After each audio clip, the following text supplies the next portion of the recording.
Hi guys, and welcome to this episode of the Happy Knitting Podcast.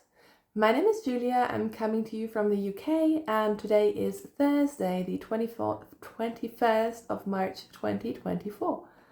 I'm so glad you're joining me today. I am recording this on my lunch break. I took a break from recording last week mostly because I had tonsillitis and it just wouldn't have been good. And also this means that I have a lot of progress and new whips and everything to show you today, so I'm quite excited about that. I hope my voice is okay. You can possibly still hear it, but yeah, we're just gonna get through it. I'm going to chat mostly about knitting today. I have done some spinning, but not enough to really warrant taking it off the wheel and showing it to you. I haven't done any crochet, although I am feeling the itch, so maybe we'll do some crochet soon. We'll see. But today is all about the knitting, and I have 3 finished objects. So I have finally, as I promised, finished these socks, which they have been folded the other way. That's why they have a line. These are my plain vanilla socks using a merino sock yarn from Rico. So it's a commercial sock yarn. It's their speckly stripy series. I can never remember the name, but if you type it into Google you will find it. And as you can tell, I've just done a plain vanilla sock with my favorite shadow wrap heel. If you want the tutorial for that, Earth Tones girl has a great one, and she has a video tutorial, that's what you call it. So I find that really, really helpful, and I'm getting caught up in cables and all sorts of things here. Just ignore the mess. These are done, finally. I'm so happy these are off the needles. I sort of cast them on just to have a pair of socks on the needles for travel, and I didn't work on them besides when I was on the train. So I didn't really make much progress, and then I got sick of them, and yeah, feeling much better now that they are done. Next up, I have the Celeste Sweater, and this is still, it's not wet, but it's not 100% dry, so I'm going to model this for you next time. But this is the Celeste Sweater by Petite Knit. And yeah, I love it so much. This has turned out so well. So as you can tell, it is a top-down colorwork sweater with a bunch of colors. I used Drops Daisy, which is a non-superwash merino drops yarn. Is it merino? It's a non-superwash wool. It is very soft. It's definitely the softest non-superwash yarn I've felt in a long time. And I've blocked it a little bit funny, but anyways, I really enjoyed it. It created a really plump fabric, and I put this on the other day to try it. And my husband was like, this doesn't even look hand knitted. It looks too polished for you, which I'm not sure if that's a compliment, but yeah, it just turned out so beautifully. I sort of improvised with the colors because I also had some of this yarn to knit hats, or I was going to make accessories, and then I just turned it into a sweater instead. So this magenta was going to be a magenta hat for myself, but then if you remember, I made myself my magenta hat out of a different magenta yarn. So because of that, I had this main color, which is, I think it's just called light beige, and I had a very blush pink, and they're so similar. If I had followed the colorwork chart completely, no matter which way I would have ordered the colors, they were just too close. So by the end of the colorwork, I switched out a couple of the colors and changed their order, just so I would also always have enough contrast in the colorwork yoke. And yeah, otherwise, I did my own sort of sleeve decreases. I actually left these quite loose and then tapered them and did a very long rib at the end. And this is how much yarn I have left of the main color. So essentially I just knit until I was very close to running out of yarn, because I did not want to run out of yarn on my bind off. And yeah, it's worked out really well. It's sort of heavy because it is a DK weight yarn. It is quite dense, but this is going to be so warm. Every single time I've tried this on, I haven't wanted to take it off. It is just so comfortable. So that's why I decided to make it it's not super long, but just make it a little bit longer than I maybe usually would, because I think once we turn off the heating, which is soon, our house is going to be quite cold again, and this will be the perfect warm sweatshirty layer, and yes, I love it. So that's one garment done, and as you can tell, I'm wearing another finished object. I've also finished my stripes sweater by Andrea Mowry.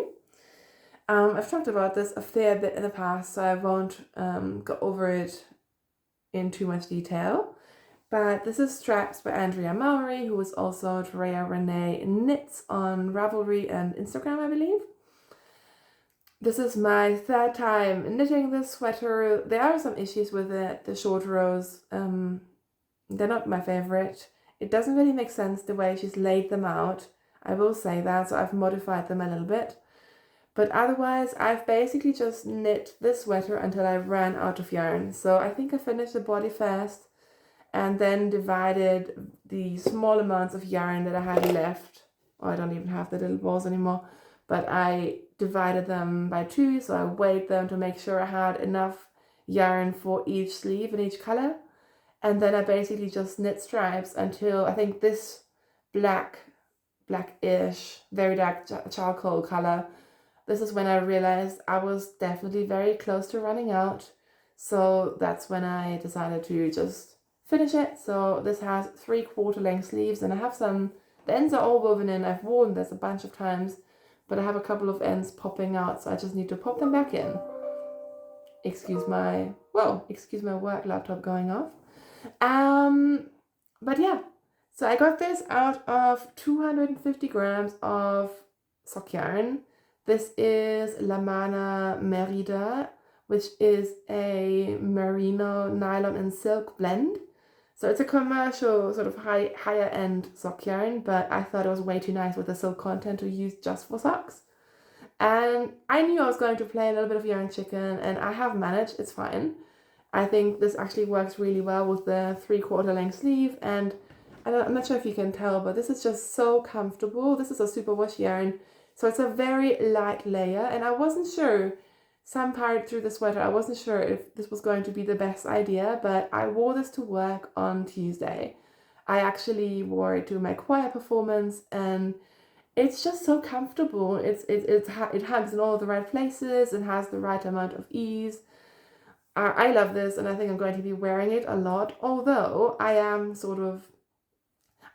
love color, I love bright colors, I love my pinks, and this is obviously very neutral. So yeah, this makes me just want a rainbow version of this. And my son has a beautiful rainbow sweater that he wore yesterday, and he was telling me I need a rainbow one as well, and I think he's right. So I foresee, I'm not sure if it's going to be a stripes one again, but I foresee a colorful striped sweater in my future for sure. So those are my finished objects for the last 10 days or so. I'm going to mute my work laptop and be back with some whips. All right, so I have all new cast-ons, I think, for you this week. I do have one last whip that has been on the needles for a while, which is my linen quill sweater, but I haven't felt like working on it, and honestly, I thought finishing 2 out of my 3 sweater whips was pretty good going, so I've allowed myself to cast on some new things, and yeah, I've just sort of run with it, which is great. And can you guess what this is? You're gonna laugh at me. This is another lentil sweater by Jonna Hietala. I have threatened that I would need to make more of these lentil sweaters for a while, and it is happening. So if you don't know the lentil craze, it's essentially a very simple top-down raglan sweater. It, I think, first appeared in one of the first liner magazines or books. And the fun part about it is that you knit it on a very loose gauge. So I think it's like an 18 or 16 stitch gauge. I know I use 5mm needles for it, and you hold a mohair with a fingering strand of yarn. So it's a very loose fabric, and it knits up incredibly quickly. You don't need very much yarn, which I think, especially when you're holding mohair or something, that can get quite expensive, but I can usually get a cropped lentil out of 3 250-gram balls of mohair, so that makes it a bit more affordable. So yes, I have cast on another one since discovering that this is my perfect work outfit. It's a funky color. I'm not sure how I feel about it. I think I love it. I think it's gonna be a divisive one. I have spoken to some people who were like, not sure, Julia. And I've also spoken to some people who love it. And it also seems to depend very much on the lighting. But I'm just rolling with it. And I am using some very old stash yarn. This is Knit Picks Palette. Don't ask me about the colorway name. I've literally had this in stash for about 6 years, 7 years, a long time. So I'm using this up and I'm holding it with some Rico mohair. Don't have the tag with me, but it's the silk mohair by Rico, which again I bought when I was in Germany. I stocked up on a fair amount of sort of commercial mohair to then use with stash that I already had for a long time and wanted to use. So I'm holding these two together, which I think they're quite pretty. This one is clearly more like a lilac-y, grayish color, and this is a blush pink. And I like it. I think it's going to be quite subtle, but that's good because again, it'll be for, it doesn't have to be for work, but I will wear this to work. If you don't remember, I have a magenta pink. I have a very bright pink lentil. And I also have a similar sweater. I don't even remember what pattern I used, in a light blush pink with a mohair.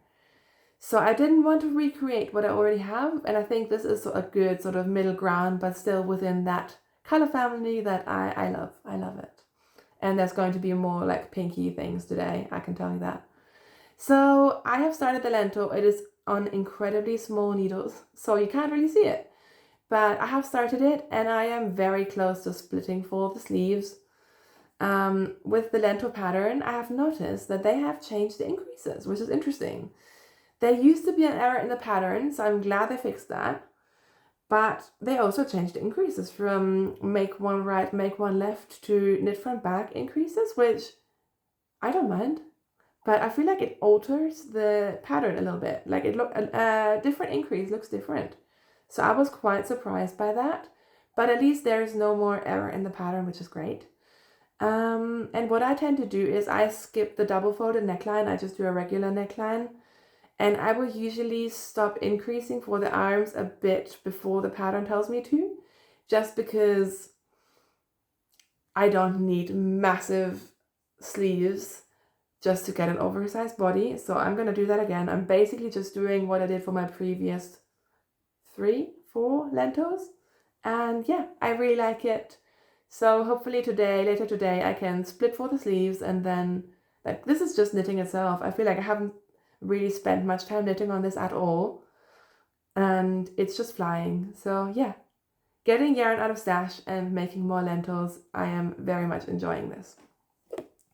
Next up, I have threatened this. I have told you before that I want to make a bright pink mini mock neck tee by Jessie May Designs. The mini mock neck tee, I've been on the fence about it for a long time and I've decided to just give it a go. And I think it could either go like the lentil way and I will need 15 of them, or it might not. I never know with knitted tanks. I find them a bit fiddly to make, and I never know how much use I will get out of them. So I've decided to make one again out of very old stash yarn. This is another Knit Picks palette. I think this may be magenta. I used a very similar but slightly brighter color for my first lentil, which was Cosmopolitan, and I think this one may be magenta, but don't quote me on it. So again, I'm using stash yarn. I just decided to go with a yarn that I had in stash that is not super precious to me. And if I love these, if it turns out really, really brilliant, I will know how much yarn I need, because I think I want to make this longer than the crop length in the pattern. And B, then like this can just be my muslin. And yeah, so I have made I've basically done all the fiddly bits of the mini mock neck which I think you start for the back and then you pick up for the front and you join it all together and you do all the increases, and it is very horrible and miserable to show you right now. But this is where we are. So I've done all the fiddly bits. It is joined in the round. So now I just need to do stockinette in the round for a long time, essentially, and pick up the neckline. And my row gauge for this was quite off. I think it was off by like 2 or 3 rounds of rows. And row gauge is something you can't really change by changing needle sizes. So what I've done is I've added slightly more length at the top, but then, and it's really hard to try this on as well. I find it really, really difficult to judge. And there are some measurements in the pattern, but there are not lots of measurements. I would have preferred a bit more clarity. You know how some patterns will tell you, at this point you should have X amount of centimeters or inches. If not, keep knitting or whatever. It doesn't really do that, so oh well. So I have realized that the length of the depth of the armholes was just not enough, so I have lengthened that, so I had to modify that. And theoretically this should be fine, but when I have tried it on, it still sort of rides up, so I'm just finding it hard to judge this. And I think it's because with other garments, like I've knit a million raglans and top-down yokes, and basically you can try them on and they sort of fit how they fit. But obviously with something like this, it's a bit harder to, even with trying it on and with, putting it on spare needles or rubber cords or whatever, it is a bit of a mystery. So I think I just need to trust it. Add some length to it, add in the neckline, and I might even block it while it's still on the needles and just try it on again. I don't know why I'm sort of doubtful about it, but yeah, I will keep you updated. At least I'm trying it. I'm doing something different. I think, is it my first time knitting something by Jessie May Design as well? I'm not sure.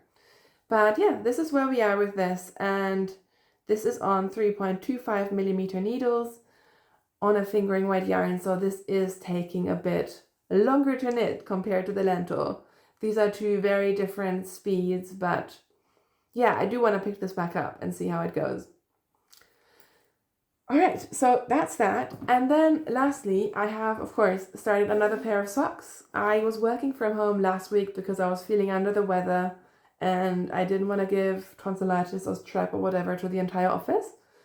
So I cast on another sock in my trusty little sock thing. And I am using up some old stash again. So this is some really old hedgehog fibers yarn from, basically all of my hedgehog fiber skeins that I have are from their clubs, because I think that's all I used to buy from them for a while. So these are all colors I think that you can't buy anymore, but they always have lots of colors which I think are fairly similar. So this is called Sitting Pretty, and it's their regular sock base, which is a 90% merino and 10% nylon base. And I really love this base. I have socks from this exact base that I knit like 6, 7, 8 years ago, and they feel so nice. I really, really like them. And I know some people hate this base, but I really enjoy it. It works really well for me. So what I'm doing is I just started with a 2x2 rib, and I'm now knitting a 3x1 ribbed sock. And I am about almost halfway down the foot of the sock. So this may or may not be F1 knitting for this weekend. I took this on the train yesterday and I think it's a really fun colorway. I do still have a soft spot for hedgehog fibers. So yeah, there you go. And then last but not least, I have put a bit of work into my Bits and Bobs blanket. So yeah, this is where we are now. I think last time I showed it to you, we were at that yellow stripe, so I've sort of doubled the length. And remember, this is quite a wide blanket, although I can't show it to you because my needles are too short. But yeah, so I've just been going along on my blanket and really trying not to overthink the color placement and just put in some colors. And yeah, I don't know how I feel about it. I think I like it. I'm not 100% convinced, but I'm using up yarns from stash, and It is working out reasonably quickly because I'm holding 3 strands of yarn together rather than 2. So I'm holding basically a light gray and a mauve color throughout the entire blanket, and then the 3rd strand I am changing colors from various scraps and even bigger skeins, like leftover balls of yarn. I tried with different joining methods because I'm not weaving in the ends on this.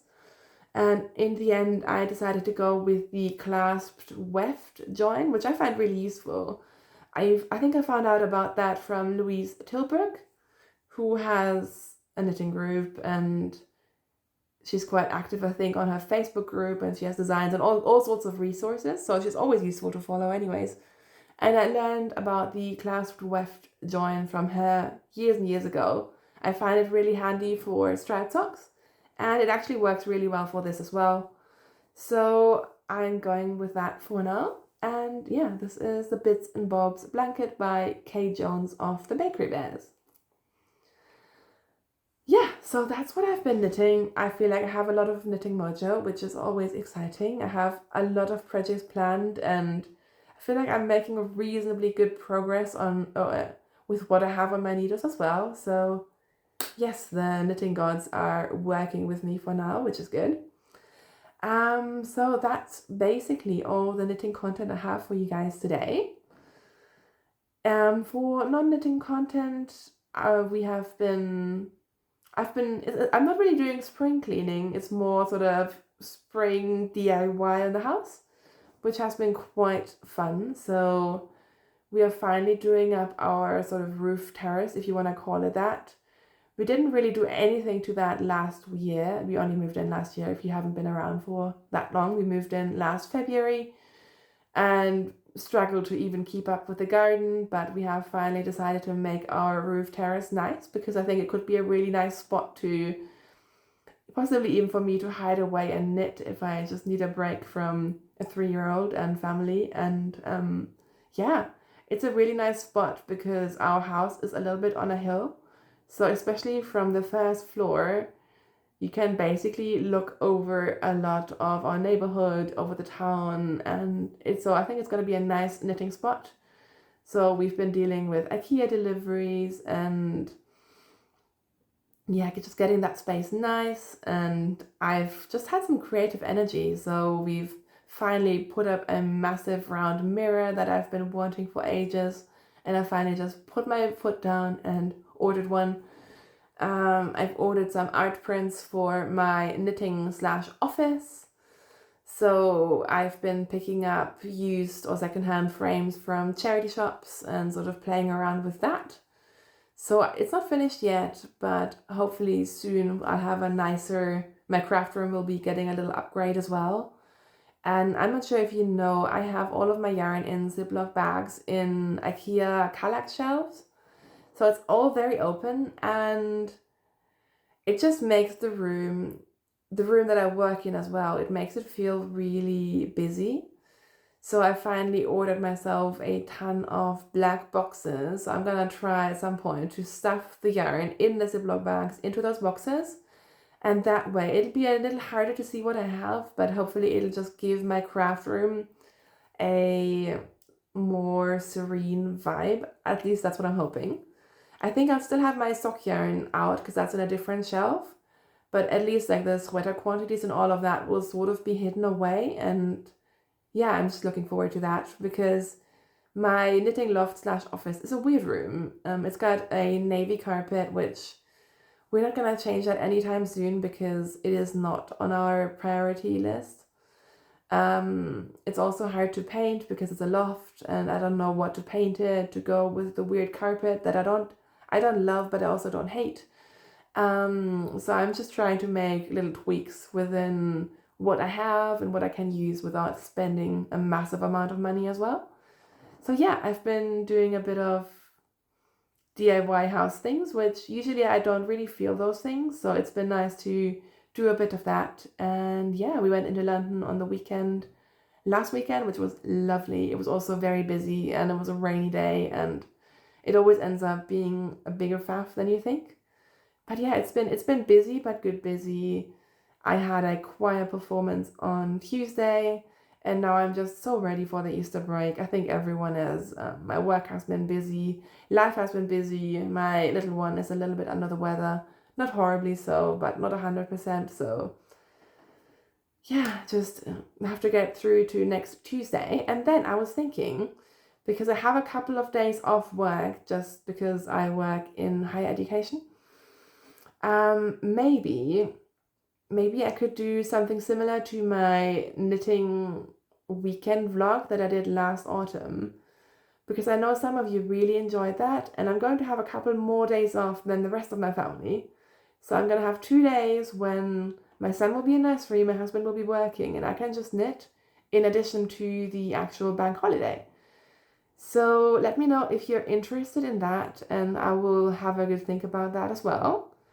And yeah, otherwise I will be back with another regular episode soonish as well. Thank you so much for listening to me ramble about yarn and knitting. Thank you so much for your lovely comments as well. I really do appreciate them. Even though I am notoriously bad at replying, it's just a matter of time, and there's never enough time for me at the moment. It's just our life is incredibly busy, but I appreciate your comments so much. So I hope wherever you are, I hope you are healthy, I hope you're safe, and you have some lovely yarn to play with. And thank you so much for watching. Happy knitting. Bye!